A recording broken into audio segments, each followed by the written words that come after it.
안녕하십니까. 하루의 경제 주식 마무리 경주마 이재용입니다. 오늘 하루는 어떠셨습니까? 우리 장 오늘 이건 내린 것도 아니고 이건 오른 것도 아니고 그야말로 불안하고 지리한 장이 계속 이어지고 있습니다.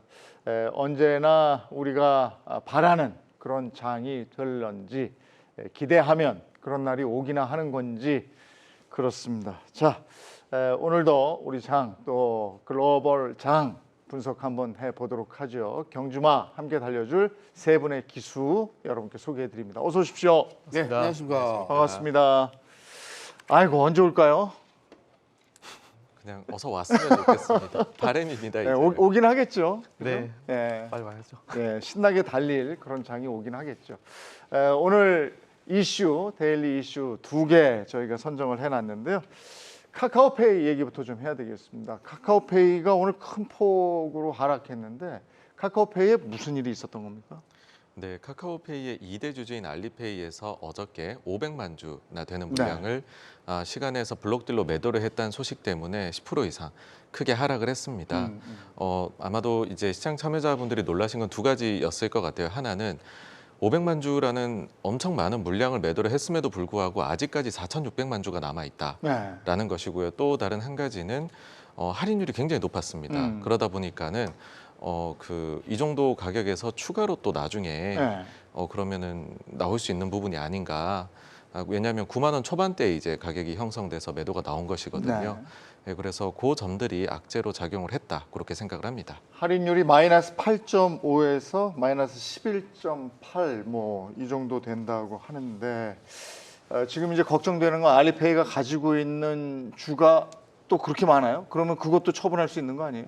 네, 그렇습니다. 일단은 회사 측에서 이야기를 한 것으로는 이번 매도를 하고서 120일간, 즉 이제 4개월 동안에는 알리페이 쪽에서는 추가 매도가 없는 것으로 그렇게 기간을 설정을 해두었습니다. 그래서 그 사이는 그나마 조금 저희가 한숨을 돌릴 수 있지만 과거 사례를 보시면은 이제 거대한 투자자로 들어왔었던 가령 셀트리온 그룹이나 이런 데 투자 보시면은 한번 매도가 나오기 시작을 하면은 그 기간이 끝날 때마다 또 추가로 계속 매도가 좀 대량으로 나왔었거든요.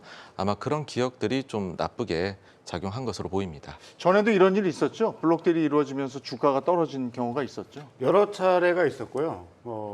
보호예수 물량이 풀릴 때 이런 사건 사고들이 많이 있었죠.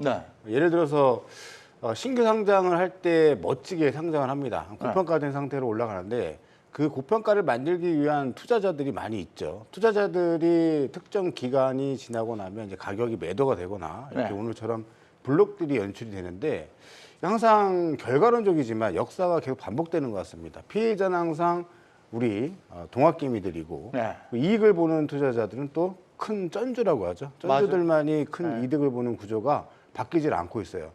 카카오페이를 좀 첨언을 하자면 4개월 뒤에 이제 29% 물량이 이제 또 보호해서 풀립니다.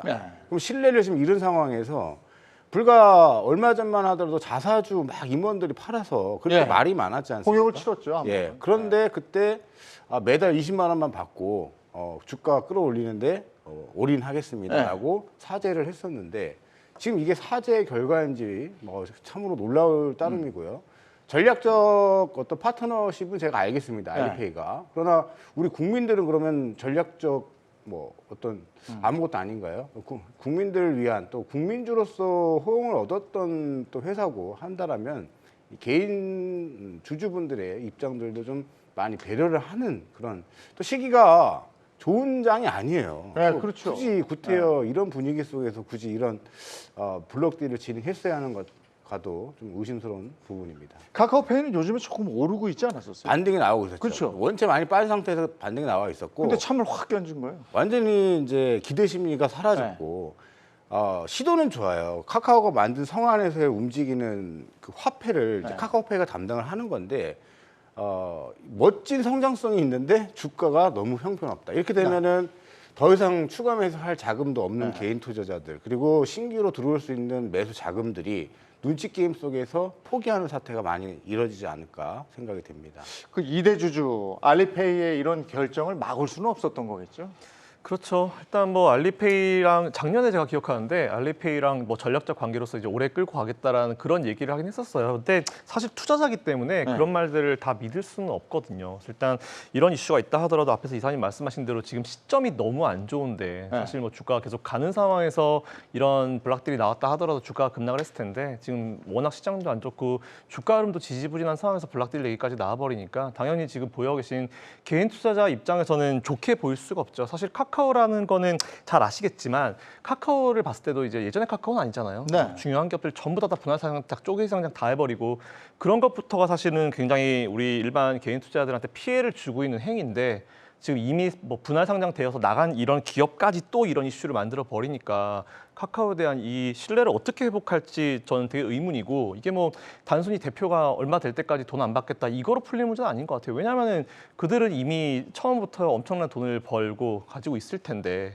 뭐 굳이 뭐 연봉 안 받아도 상관없을 거죠. 어쨌든 이런 개인 투자자들을 위한 장치가 좀 뭔가 마련됐으면 좋겠는데 참 이게 어려운 것 같아요. 이거 저희도 누누이 얘기했던 건데 이런 건 그리고 이쪽에 검사들을 한번 투입하면 항상 상주하면은 이런 일을 안 할 것 같은데. 아 참 블록딜 앞으로의 주가에도 계속 영향을 미칠 거 아니에요. 그럼요. 저 블록딜 하면 또 생각나는 게 크래프톤 같은 기업도 또 생각을 안 할 수가 없는데 크래프톤 같은 경우는 지난번 다행히 이제 최대 주주가 6개월을 더 보호 회수를 하겠다라는 얘기를 공시를 했었어요. 근데 사실 그 공시 자체도 오픈을 안 시켜줬거든요. 그래서 처음에 이제 그게 블록딜 나온다고 했을 때 정말 많은 분들이 굉장히 고민을 많이 해서 사실 제가 그걸 다트에서 보고 이제 우리 한경 다른 프로그램에서 말씀드린 적이 있는데 6개월 후에 또 대주주 물량이 나올 수 있는 보호해서 물량이 좀 풀릴 수 있는 그런 상황인데 이건 뭐 어쨌든 대주주와 관련된 물량이기 때문에 과연 나올까라는 생각을 하고 있지만 최근에 이런 것들을 봤을 때는 또 불안하죠.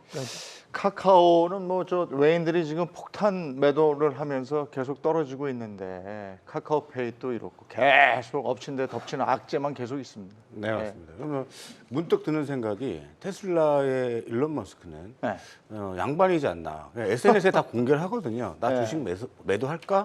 매수할까? 이렇게 미리 예고를 합니다. 근데 진짜로 진행을 한다라는 거. 우리도 좀 이런 문화들 그리고 동학개미들과의 어떤 교류 반드시 필요하고요.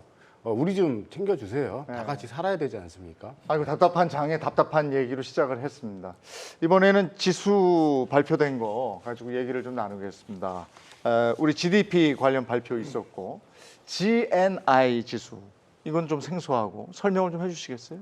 네, 그 국민 총소득을 1인당으로 나눈 것을 의미를 하는데요. 3만 5천 불이 넘었다라는 소식입니다. 뭐 주요하게 작동한 거는 우리 경제가 성장을 작년에 이룬 부분도 있겠지만은 환율이 조금 강세를 간. 사실 지금 환율이 약세인 상황에서 들으시기에는 불과 작년 말만 해도 그렇게 환율이 강세였었나라는 생각이 드실 텐데요. 뭐 그런 요인들로 인해서 작년도에 좀 소득이 늘어났다 1인당. 예, 그런 이야기이고요. 사실 덧붙여 가지고서 GDP오는 이제 추가적으로 1차 속보치 아니라 2차가 나왔는데 역시나 뭐 수출밖에는 버팀목이 없었습니다. 수출을 제외하고는 상당히 좀 좋지 않은 모습이었고요. 저 개인적으로 보았을 때에는 우리가 지금 불확실성으로 여기고 있는 우크라이나, 러시아라든지 이게 2월 하순부터였거든요. 그리고 중국 상해 봉쇄 움직임, 이게 3월 말부터였습니다. 그래서 2분기에는 수출 혹은 순수출 쪽에서 추가적으로 조금 더 안 좋을 소식들이 나오지 않을까. 그 점은 저희가 좀 대비를 해야 될 것 같다라는 말씀 덧붙이고 싶습니다. 요즘 덧붙여서 저 물가가 막 오르고 이러니까 우리 생활 물가도 올라서 우리가 사회 시간에 배웠던 엥겔 지수라는 거 있잖아요. 네네. 그건 어때요 지금? 뭐 폭등하고 있는 상황입니다. 그렇죠? 예. 특히나 저소득층일수록 그 비중이 높아져 갈 수밖에 없고 요즘에 흔히 많이들 하시는 말로 뭐 런치플레이션이다. 점심 한 끼 먹으면 엄청나게 지금 과거 대비 돈이 나가지 않습니까? 그런 부분들이 실제로 한국뿐만 아니라 미국에서도 나오고 있는 것이 미국 보시면은 쌓아놓은 저축액 자체는 여전히 많습니다만 이게 부자들의 편중된 것으로 보인다는 것이 최근 저축률은 떨어져 가고 있고 반대로 크레딧 카드를 사용하는 부채는 상당히 증가를 하고 있습니다. 이 말은 경제 활동을 하고 있는 사람들 중에서 좀 저소득층이나 이런 쪽에서는 도저히 이런 먹는 거를 비롯해 가지고서 많은 부분들이 올라가서 빚을 내서 소비를 겨우겨우 할 수밖에 없는 조금 안 좋은 상황까지 온 게 아닌가 생각됩니다. 1분기 성장률도 나오지 않았습니까? 네, 그렇습니다. 네. 뭐 앞서 조금 말씀을 드리기는 했었는데요. 사실 한국도 이제는 완연하게 네. 작년에 대비해서는 성장률이 낮아져 있는 상황이고요. 이제 더 아마 관심을 가지실 만한 부분은 미국 쪽이실 것 같아요. 미국이 1분기가 마이너스가 나왔고 2분기 추정치도 지금 계속해서 내려오고 있어서 어저께 보니까는 이제 연준에서 발표하는 GDP 예상치 자체가 1%를 이제는 하회랍니다. 0.95로까지 내려와서 잘못하면 이게 2개 분기 연속으로 마이너스가 나오는 것 아니냐 하는 걱정이 나오는 그런 정도인 것 같아요. 그래서 좀 여러 가지 악재들이 좀 해소가 돼가지고서 다시 좀 이게 반등을 이뤄내야지 증시 쪽에서도 좀 반등이 나오지 않을까라고 생각을 합니다. 건설 투자, 설비 투자 이런 부분이 마이너스를 이끌었네요. 제일 많이 지수가 하락을 했는데요. 네, 그렇습니다. 그러니까는 이제 한국에서 사실 여러 가지들 특히나 이제 우리가 여전히 뭐 중국만 이제 부동산이나 건설 쪽이 크다고 생각을 하시겠지만은 우리도 여전히 투자 쪽이 차지하는 비중이 큽니다. 그런 상황에서 뭐 지금 요즘에 보시면은 원부자재 가격이 너무나 올라가 있죠. 그러다 보니까는 생산하는데 이 건설 투자하는 데 있어 가지고서 빠르게 좀 현장이 냉각되어 가고 있습니다. 그래서 오로지 현재는 좀 올라간 환율을 기반으로 해가지고 수출이 버팀목으로 작용을 하고 있는데 하나만 가지고서 가기에는 좀 힘이 붙인다. 예, 그렇게 보셔야 될 것 같습니다. 경제 전반에 걸쳐서 이렇게 지수 지표가 나오면 우리 투자자들은 어떤 것에 주목해서 봐야 됩니까? 저는 지금 글쎄 주목한다고 해서 지금 증시에 의미가 있을까? 오히려 주목을 해야 되는 것은 네. 이번 금요일 날 발표될 CPI, 미국의 CPI 지수라고 보고 있고요. 국내 총생산 뭐 GDP 지금 나왔는데 이거는 착시 현상이다. 왜냐하면은 수출로 먹고 사는 나라가 우리나라고 환율이 지금 이미 폭등이 되어 있는 상황입니다. 자연스럽게 수출 지표는 좋을 수밖에 없는 상황이겠죠. 이 부분을 봤을 때 인플레가 지금 가중이 되면 될수록 주가에 대한 탄력도는 저는 떨어질 수밖에 없는 상황이고 이렇게 생각하시면 됩니다. 인플레가 잡히지 않는다. 그렇다면 우리가 수중에 있는 돈으로 주식을 더 사고 싶어도 살 수 없는 환경이 점점 조여오고 있다. 미국도 지금 대기 자금들이 엄청 많지만 주식으로 본격화로 투입되고 있지 않고 우리가 딴 데서 볼 거 없습니다. 우리 자신을 보면 될 것 같고 우리 증시 상황을 보면 될 것 같고 부동산 경기 보면 알 것 같고요. 삼성전자, SK 하이닉스 힘 못 쓰고 있죠. 카카오페이 같은 사태가 계속 터져 나오고 있고요. 정말 어려운 시장이 맞기 때문에 지표보다는 빨리 어떤 연준의 스탠스 변화 이게 가장 시급한 문제다라고 저는 판단하고 있습니다. 예. 지금 말씀해 주셨습니다만은 우리나라에서 발표하는 우리나라 경제 지표 이런 것들보다도 선행해서 미국의 각종 경제 지표 특히나 물가 지수 같은 걸 핵심적으로 봐야 된다 이러셨어요. 왜 그게 그렇게 중요한 겁니까?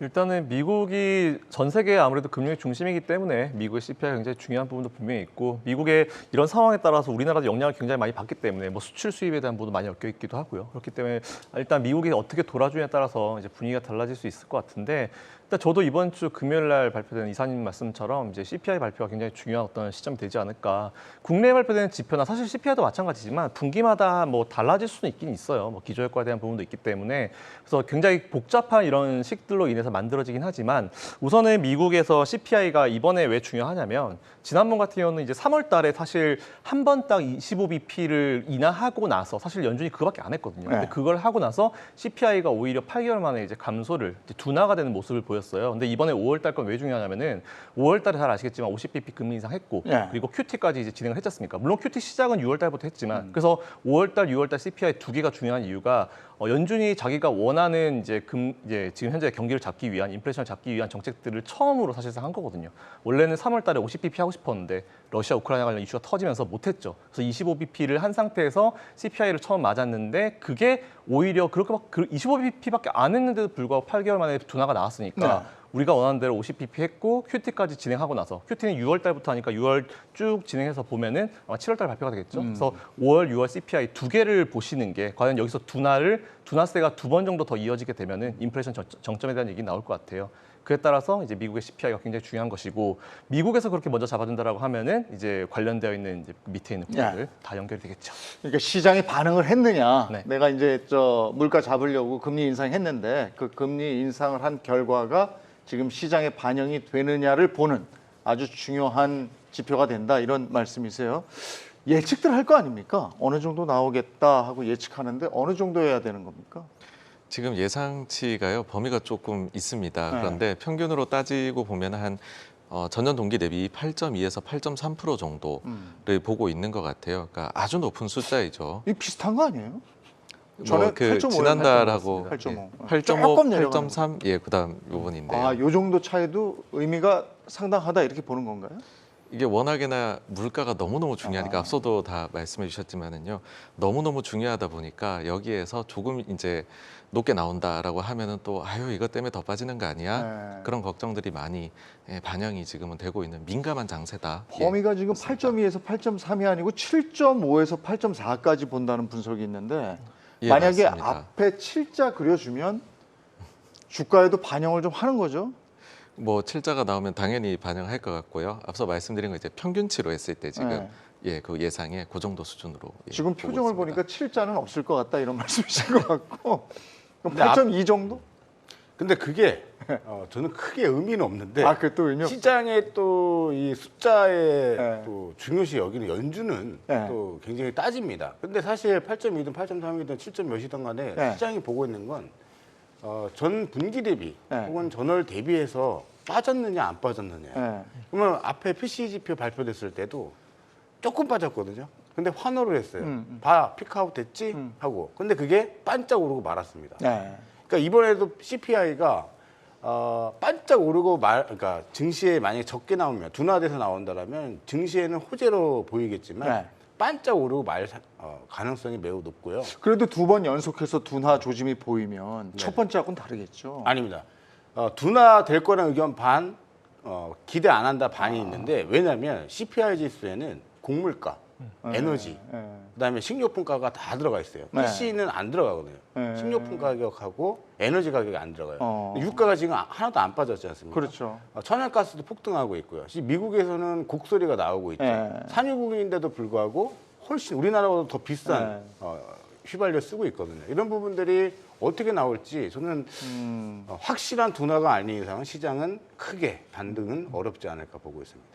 5월 우리 물가 발표가 5.4? 5.4% 정도였죠. 예, 근데 그렇습니다. 우리 물가는 지금 생활 물가는 그냥 시장 가서 보면 와, 그 삼겹살집 갔더니 진짜 의학이더라고요. 네, 맞아요. 근데 이런 것들이 우리 장에는 아주 안 좋을 거 아니에요, 지금.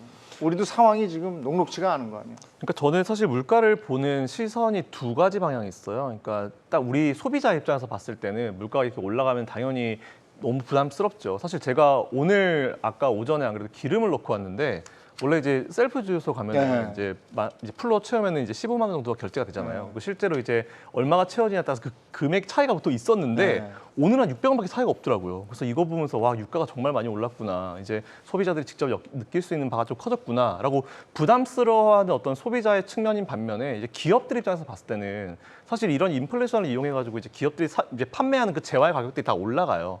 근데 만약 인플레이션이 여기서 정말로 정점을 찍고 이제 안정을 찾아주면은 원자재 가격도 내려와 주면은 과연 그 기업들이 판매하는 그 재화의 가격을 낮출 것이냐 안 낮출 거거든요. 그렇게 되면 어쨌든 기업들은 당기 순이익에 대한 부분이 높아질 수밖에 없는 부분이기 때문에 인플레이션을 저는 좀 양쪽 측면으로 봐야 될 것 같습니다. 근데 소비가 좀 당분간 이 인플레이션을 따라만 가준다라고 하면은 문제가 없지만 이게 계속된다라고 하면은 분명히 소비가 따라가지 못하는 상황이 발생할 거거든요. 네. 그때 정말 침체라는 걸 걱정해야 되는데 아직까지는 뭐 침체를 걱정하지 않아도 되는 상황이 뭐 우리나라 모 백화점에서 전 세계 매출이 1위를 찍어버리는 그런 상황이니까 아직까지 소비가 따라가고 있는 상황인 것 같아서 그나마 다행인데 좀 빨리 인플레이션이 좀 잠잠했으면 하는 그런 바람은 있습니다. 우리나라도 지금 정부 차원에서 갖가지 노력들을 하는 거 아니에요.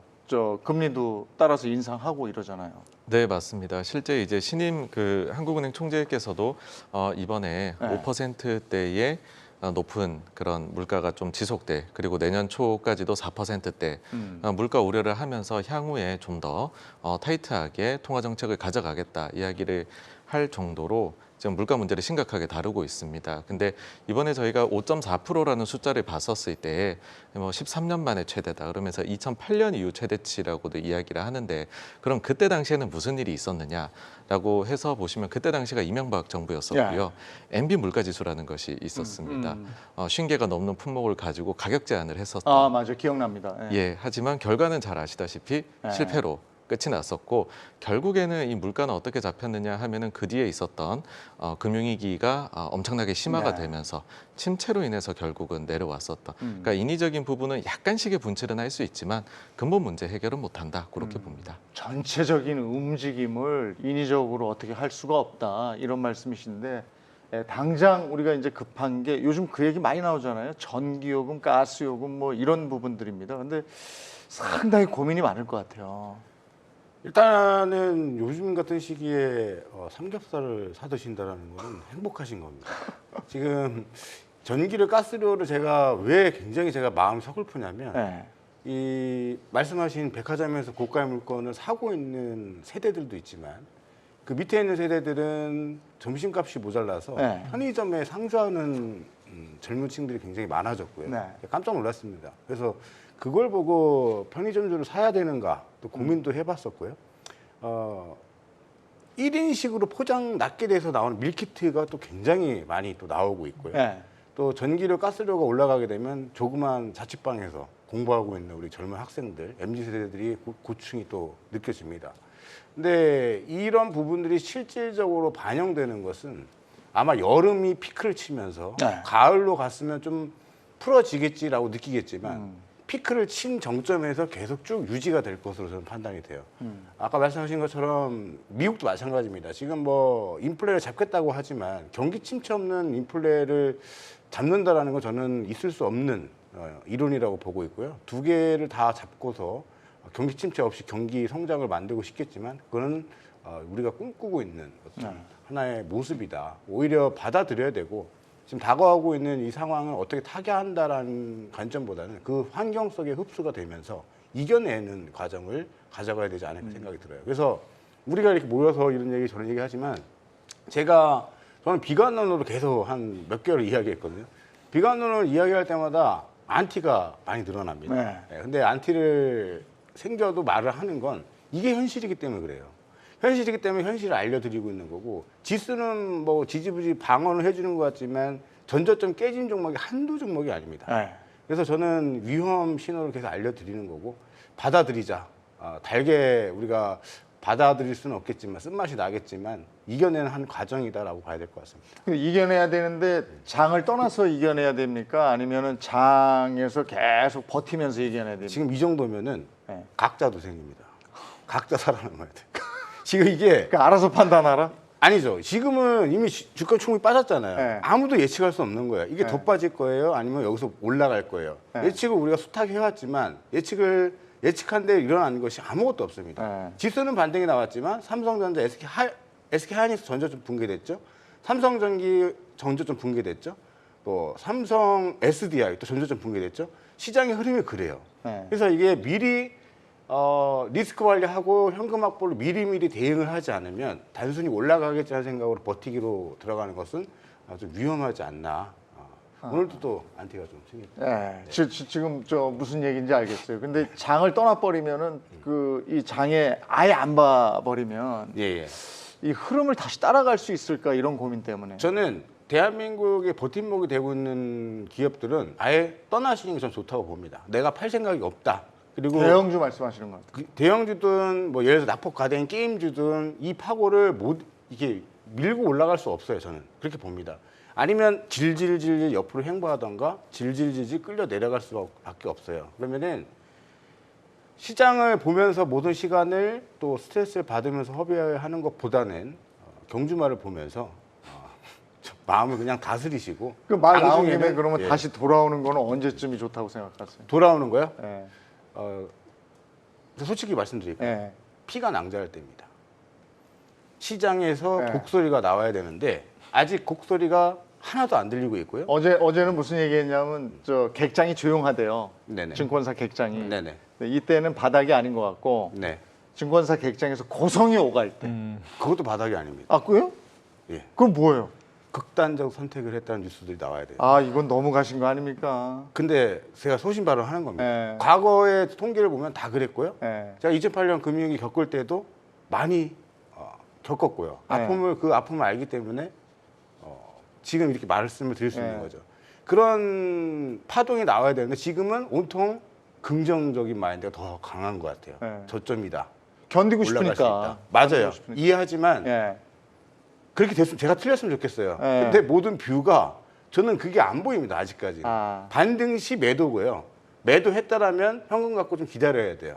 한 번 더 하락이 나올 가능성이 저는 더 높게 보고 있고 가만있어 봐. 지금 물가 얘기하다가 이제 심각해졌는데. 갑자기 예, 김선영 대표 어떻게 생각하십니까? 근데 저는 이사님 말씀하실 때 저 혼자 계속 옆에서 웃고 있었는데 왜냐면 저는 이제 우리 리플에 달릴 정도로 네. 한경의 대표적 강세론자로 저는 분류가 돼요. 네. 그러니까 저는 오히려 간다 주의를 하는데 네. 비관론적으로 말씀하셔도 이제 안티가 많아지시는데 저도 안티가 굉장히 많거든요 요즘에. 저는 너 네가 간다 하는데 언제 가냐 이런 얘기를 되게 많이 듣고 있는데 근데 오히려 저는 이제 네. 지금 시장을 잠깐 떠나 있어야 된다는 의미를 좀 다르게 해석을 하고 싶어요. 네. 그러니까 주식을 계속 보시게 되면은 손가락이 가거든요. 네. 그러니까 오히려 여러분들이 지금은 저는 이렇게 항상 이제 단순하게 말씀드려요. 실적 잘 나오는 기업, 그 돈이 좀 많은 유보율이 좀 높은 기업, 부채율이 낮은 기업들은 그냥 그런 종목을 매수하신 분들은 그냥 덮어두시고 본업에 집중하시라는 말씀드리거든요. 팔고 도망가지 마시고 저는 최대한 지금 불필요한 손절을 줄이셔야 된다고 말씀을 드리는데 그래서 항상 그 세 가지 조건 말씀드립니다. 그래서 지금은 떠날 땐 아니고 일단 그대로 그냥 묶어두시고 본업을 열심히 하셔가지고 차라리 나의 어떤 소비를 이제 소득을 좀 증가시키셔가지고 주식을 좀 더 사시는 쪽으로 저는 많이 말씀을 드리고 있는데 저는 그래도 안티가 많은데 이사님 글쎄 다른 느낌이네요. 저는 보니까 이제 떠나더라도 그런 네. 결심을 했다면 네. 한 주씩은 남겨놓고 네. 그 왜냐하면 동향은 알아야 될 거 아니에요. 동향은. 이게 사실은 경주마를 매일 보시면 저희가 동향은 알려드리지만 이게 아주 내 계좌에 한 주씩 있는 거하고 내 계좌에 한 주도 없는 건 다르더라고요. 여기서 이제 정강 크리에이터의 얘기를 좀 들어보겠습니다. 사실 저도 지금 비관론자여서 드릴 말씀이 조금 네. 떠나라. 네, 네. 잠깐 떠나 있어라. 뭐 이제 현금 비중이 많으시면은 좀 좋지 않겠느냐 뭐 예, 그 정도만 네 근데 말씀드리고 현금이 예, 내가 예. 들어간 현금보다 지금 찾으면은 이를테면 1,000만 원 들어가면 600만 원 찾는 건데 그럴 용기가 있을까요? 그 의미가 아닙니다. 네. 그러니까 지금을 털고 나가라는 게 아니라 네. 대응을 하자라는 거예요. 그러니까 지금 이미 충분히 빠졌는데 네. 갈림길입니다. 더 빠질 거냐 여기서 반등을 칠 거냐. 네. 반등 쳐도 매도요. 빠질 것 같아도 매도예요. 절반이라도. 절반이라도 매도해서 현금을 확보해 놓으면 우리가 희망을 가지고 저점을 다시 노릴 수 있는 기회를 잡을 수가 있는데 아무런 대응도 없이 그냥 가만히 순진하게 너무 순진한 거죠. 속절없이 있지 말자. 그렇죠. 그게 그렇게 있으면 아무것도 할 수 없는 겁니다. 아, 그러면 정광훈 크리에이터는 그 지금은 속절없이 있는 그런 구간이라면 그러면 다시 공격할 수 있는 기간은 언제쯤 정도 보시는 거예요? 답은 이제 없습니까? 매주 출연을 하고 있으니까는요. 적절한 시기가 되면 말씀을 드리겠습니다. 경주마를 예. 그 장에서는 좀 떠나 있으시더라도 경주마는 보시면서 네. 일주일에 한 번씩 네, 네. 정광훈 크리에이터의 표정을 좀 보고 사실 지금, 이제 예. 이렇게만 말씀드리면 너무 이제 무책임한데 개인적으로 봤었을 때는 실적 시즌 좀 우려가 됩니다. 예. 그래서 2분기 실적이 우려가 되는 면이 있고 3분기 실적은 더 우려가 되는 면이 예. 있습니다. 그래서 그게 나오는 게 아마 이제 뭐 7월부터 해가지고서 나오게 될 텐데 그러면 7월에 2분기 실적을 보면서 아 그래 바탕으로 눈높이를 계속 낮춰 나간다라고 예. 하면 그때가 저점이 될 거다라는 생각이고요. 예. 그러지 않다면은 3분기까지 실적까지도 봐야 네. 되지 않나. 이고 앞서 이 전기료 관련된 부분도 사실 네. 그것과 연관이 됩니다. 왜 그러냐면 우리나라가 지금 1분기에 실적이 잘 나왔습니다. 한전을 제외하면요. 8조로 혼자 적자를 냈는데 사실 그 적자는 기업과 가게가 같이 부담했어야 되는 부분입니다. 근데 한전이 혼자 부담하니 나머지 기업들은 좋은 것 같고 한전은 그 이후에 주가가 올랐거든요. 왜냐하면 너무 적자가 크니까 정부에서 전기료를 올려주거나 무슨 조치를 취하겠지 하니 적자를 크게 자기 혼자 그걸 다 부담한 기업도 주가가 좋은 상황이 나왔거든요. 그런데 이 부분이 언제까지 되겠느냐라고 하면 결국은 3분기 정도에는 제가 볼 때는 전기료 인상으로 가지 않겠느냐라고 보고 있습니다. 그렇게 되면은 기업들도 우리나라 특히나 이제 고에너지 소비하는 곳들은 마진이 좀 생각보다는 안 나올 수도 있습니다. 그리고 앞서 말씀드렸던 뭐 2월 중하순부터 있었던 우크라이나 러시아 전쟁 그것 때문에 코모디티 가격 많이 올랐지만 원부자재 비용은 1분기 실적에는 안 들어갔습니다. 2Q부터 들어가겠죠. 중국 봉쇄 2분기부터 영향 실적이 오겠죠. 지금 사실 이 컨센서스는 좀 너무 긍정 편향이다 그렇게 보고 있습니다. 한전이 지금 조금 반응을 한 것은 그러면 전기료를 조금 올릴 것이다 이런 기대가 있기 때문인가요? 아 그것도 있고요. 민영화 가능성에 대한 또 대두들이 지금 계속 이야기가 나오고 있는데 이거는 뭐 주가적인 측면보다도 원래 대기업들 전기를 가장 많이 쓰고 있는 대기업들이 전기료를 많이 내야 되는데 그게 선순환이 안 되고 있습니다. 저는 우리 국민들이 전기료를 더 내야 된다는 건 반대고요. 가장 중요한 복지, 우리가 적어도 나라에서 케어해줘야 되는 가장 중요한 에너지원과 뭐 수돗물, 기타 등등의 복지들은 손을 안 대는 게 좋고요.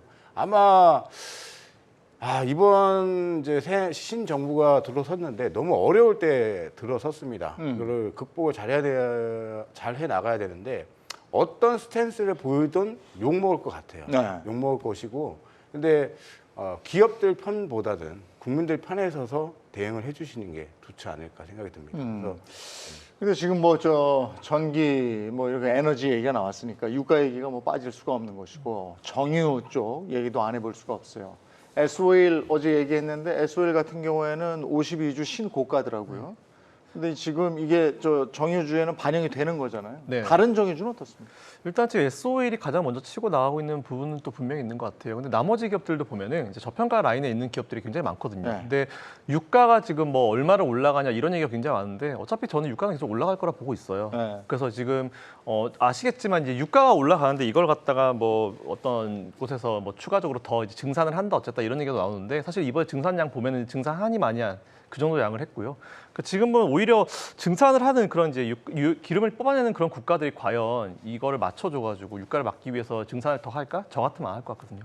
이번에 아람코 실적 나온 거 보면 정말 예술같이 나왔어요. 정말 예술로 나왔는데 일단 유가에 대한 부분은 이제 당분간 계속 올라간다라고 봐야 돼서 저는 오히려 그래서 지금 오히려 언론들이 저는 좀 문제라고 보는 게 뭐 언제까지 200불 간다, 얼마까지 뭐 몇백 불 간다고 하는데 사실 저는 지금 그런 절대적인 수치는 그렇게 크게 의미가 없다라고 봐요. 왜냐하면 어차피 유가는 올라갈 텐데.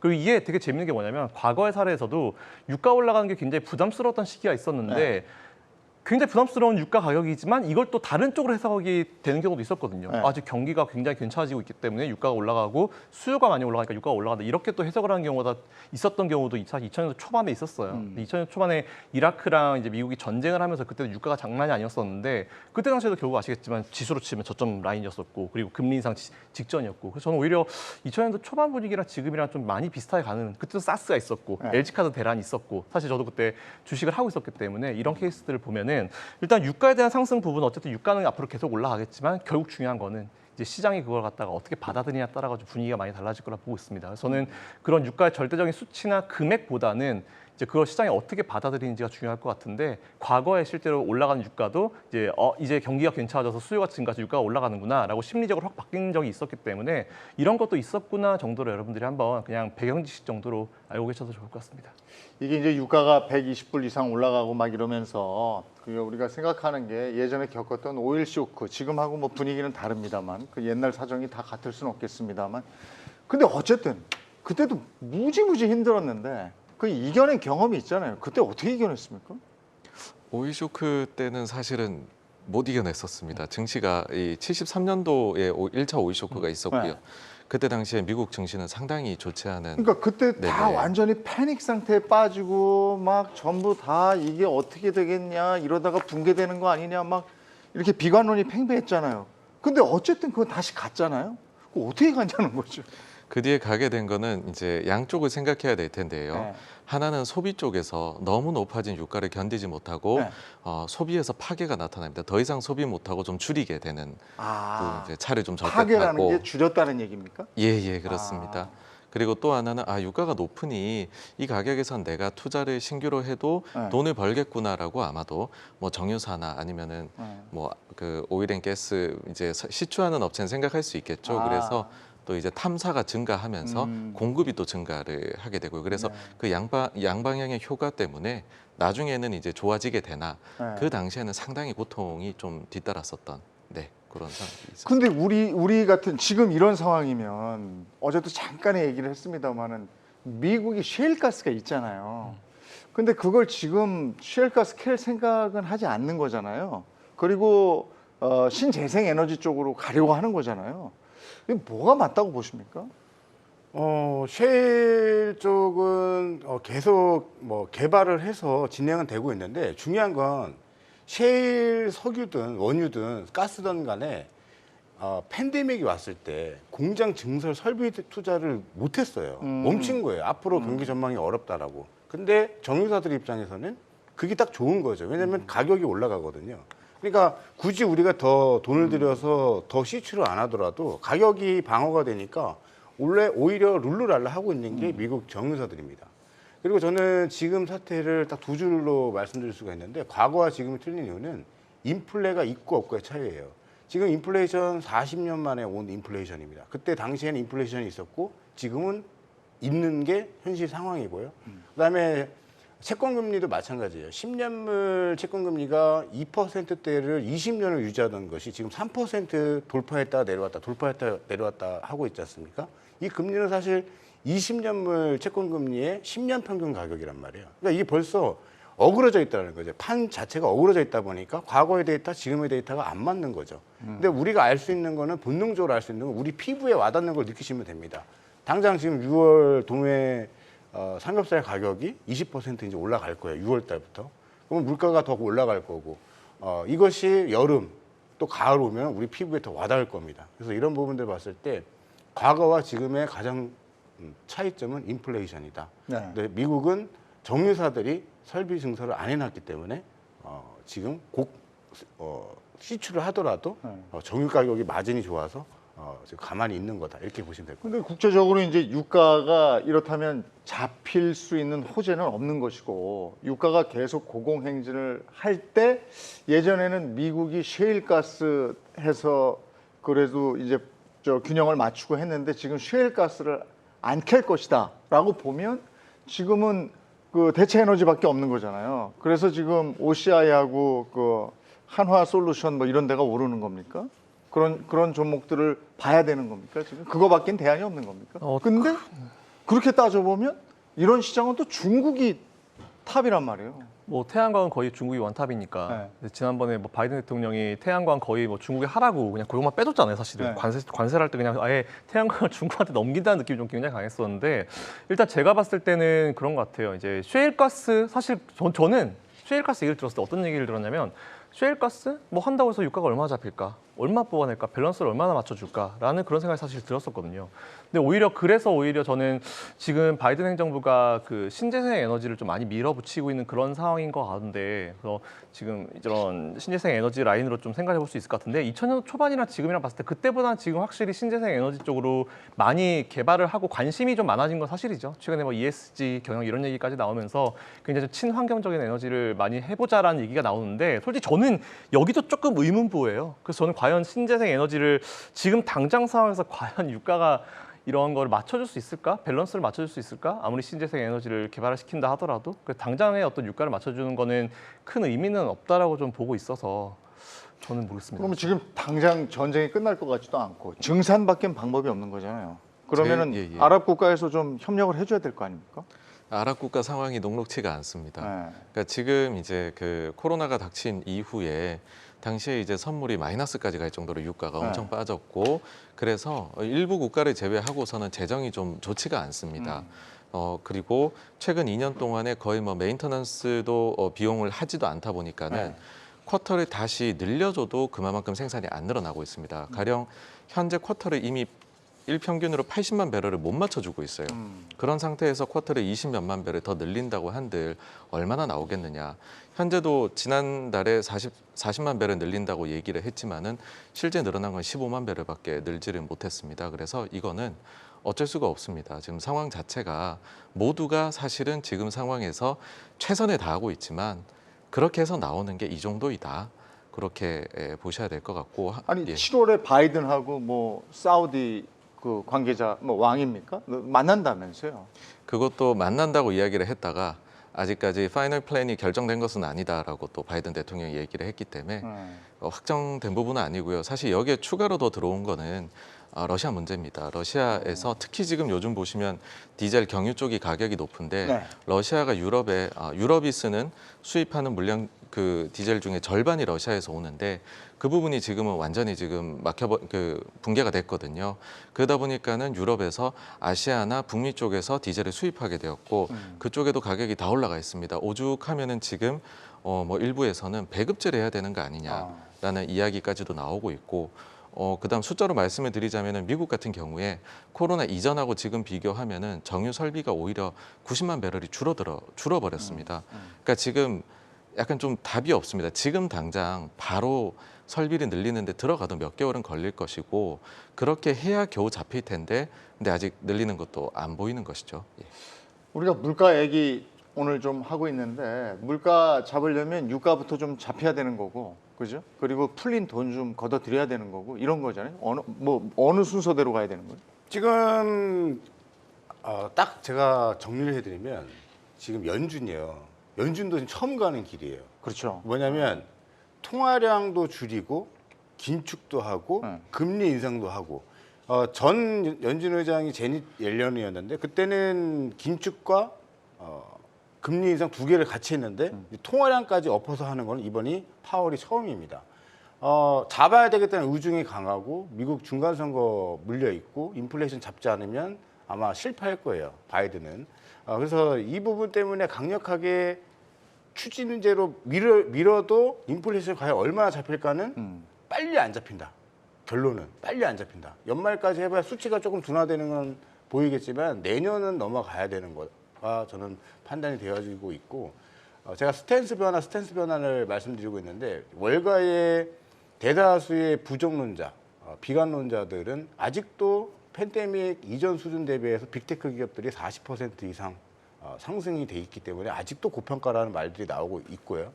여기서 추가적으로 S&P 500이 밀려야만이 연준풋, 즉 연준풋이라는 것은 스탠스를 바꿔버리는 원래 금리 인상을 0.5로 하겠다고 했는데 0.25로 줄인다거나 긴축을 매달 500억 달러씩 한다 그랬는데 뭐 200억만 한다던가 이런 연준풋이 나와줘야 시장에 반격이 나올 수 있다. 이거를 펀드 매니저들한테 설문주의를 돌렸어요. 원래 1위가 우크라이나 러시아 사태였는데 연준의 스탠스 변화가 1위로 올라섰습니다. 그러니까 모든 월가 펀드 매니저들도 그 연준의 스탠스 변화가 나타나지 않으면 강력한 반등은 어렵다라고 판단하고 있다라고 봐야 되겠죠. 일단 대형주들이 좀 가져야 되는 건데 이런 상황에서 대형주들의 약세는 어떻게 막을 수가 없는 거 아니겠습니까 지금?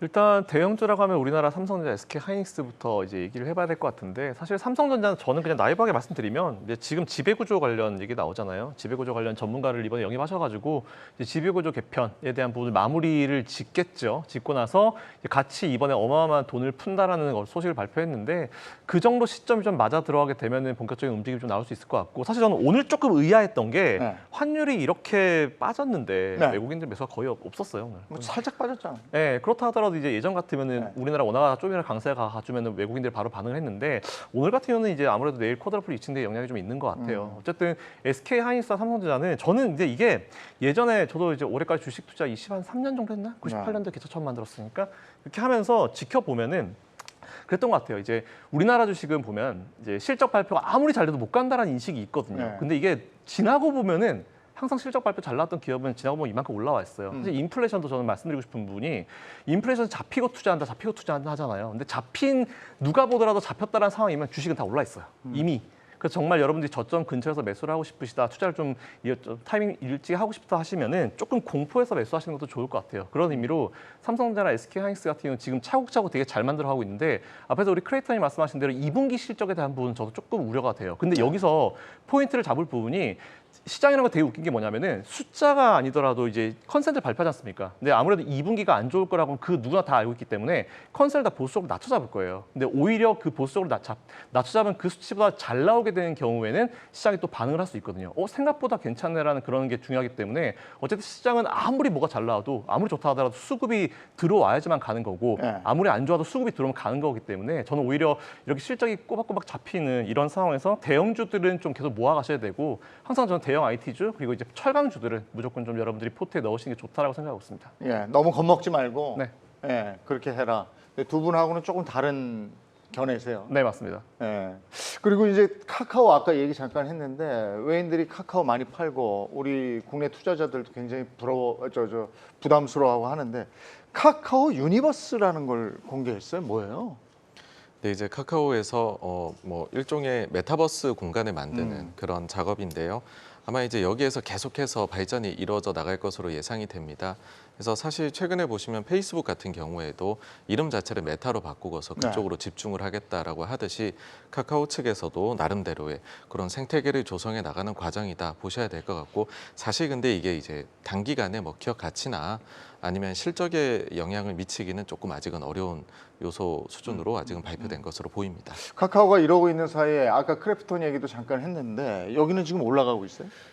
충분히 일단 바닥이 다져지고 있는 모습이에요. 크래프톤은 제가 게임을 해보진 않지만 이제 뭐 특정 유튜버라든가 게임 유튜버들의 어떤 그 인지도, 그다음에 유저들의 어떤 관심도를 봤을 때 이 크래프톤의 배틀그라운드를 기반으로 한, 그동안의 시장에서는 배틀그라운드뿐인 크래프톤이라고 인식을 했는데 12월 2일자로 이제 신작 제품이 나옵니다.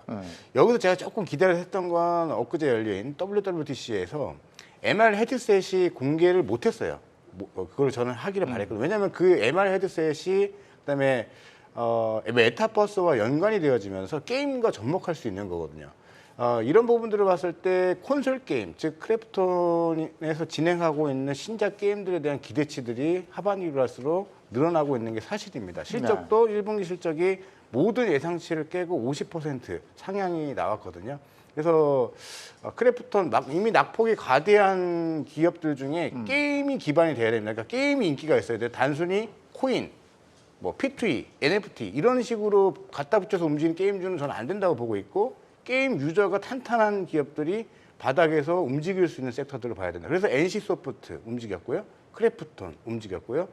하반기 신작 게임 기다리고 있는 뭐 최근에 많이 빠졌던 펄 어비스, 넷마블 이런 기업들은 저는 우직하게 보는 것도 좋다. 틈새 종목이 될 수 있다고 보고 있고, 그다음에 제가 너무 비관론으로 말씀을 드려서 조선주는 저는 슈퍼사이클 왔다고 보고 있고요. 그 안에서 그러니까 시장 전체는 전 매우 안 좋지만 개별 종목들의 라인들은 잡아나가고 있는 종목군들이, 업종들이 보이고 있다라는 점 말씀드리겠습니다. 근데 아까 이제 네이버, 카카오, 네. 뭐 게임주들 뭐 이렇게 해서 빅테크 관련주들 지금 뭐 바닥 또는 바닥 다지기. 근데 진짜 이게 바닥이냐 뭐 여러 가지 얘기가 있습니다. 근데 어떤 분들은 또 2000년대 닷컴 버블처럼 그렇게 꺼질 수도 있다 이래서 어떻게 보십니까? 닷컴버블 저는 사실 그때 투자를 하고 있어가지고 제가 이제 습관이 매물을 다 하는 습관이 있어요. 다이어리를 쭉 이제 자주 보는데, 최근에 뉴욕타임즈에서 뭐 지난 2년간의 테크 투자 광기는 본 적이 없다라고 하는데, 이거 기사 쓰신 분 닷컴버블 안 겪으신 분 같아요. 그때 당시에는 정말 어떻게 우리나라 코스닥 종목이 난리가 났었냐면은 뭐 유상증자 한다 해도 상한가 갔었던 시기였고, 그리고 이제 뭐 홈페이지, 지급을 치면 홈페이지 만드는 기술만 있어도 이제 상장을 하던 그런 시기였거든요. 그러니까 광기 자체가 그때랑 지금이랑 레벨이 달라요. 근데 정말 미칠 광자를 쓴 광기였고 지금은 그냥 많은 사람들이 달려들었다 정도? 그래서 저는 오히려 이런 기사를 봤을 때 글쎄요, 저는 그때랑 지금이랑 비교하는 건 분명히 무리가 좀 있다고 봅니다. 직접 그때 이건 너무 비교다, 너무 극한이다. 네, 이건 말도 안 보시는 되는 거죠? 생각입니다. 이 정도는 아니다. 네, 맞습니다. 예. 알겠습니다. 어제 이제 주식이 많이 떨어졌고 그리고 또 오늘도 이건 뭐 떨어진 건지 오른 건지 뭐 이건 뭔지도 모르겠고, 근데 내일 걱정하는 사람들이 많아요. 내마녀의 날, 이거 설명 좀 해주세요. 네, 이제 그 선물하고 옵션하고 이런 것들 만기일이 한꺼번에 겹치는 날이 3개월마다 돌아오게 됩니다. 그게 6월달 둘째 주 목요일, 그러니까 내일이 되겠죠. 그래서 내일인데 그럴 때 사실 이게 뭐 좀 수급이 왔다 갔다 하는 거는 이거는 정말 잔파도입니다. 그래서 워낙 장이 계속 안 좋다 보니까는 우려를 좀 하시는데 그 부분은 조금 너무 우려는 내려놓으셔도 되지 않을까, 오히려 좀 더 길게 보셨으면 좋겠다, 그렇게 말씀드리고 싶습니다. 그건 그래도 좀 이제 위안을 주시네요. 좀 길게. 아니요, 너무 이제 걱정하지 말아요. 그렇다라기보다는 뭐 MSCI 리밸런싱이라든지 아니면은 뭐 알겠습니다. 그런 날에 그렇게 전 신경은 쓰지는 않습니다. 다음 주엔 위로 좀 해주세요. 네네. 예. 자, 오늘 여기까지 해야 되겠습니다. 뭐 공포가 시장을 지배하는 요즘인데 그래서 증시 떠나는 분들도 많으신데 완전히 떠나면 또 돌아오는 길을 모르니까요. 잘 판단하시기 바랍니다. 자, 오늘 여기서 마무리하고요. 내일 다시 찾아뵙겠습니다. 고맙습니다.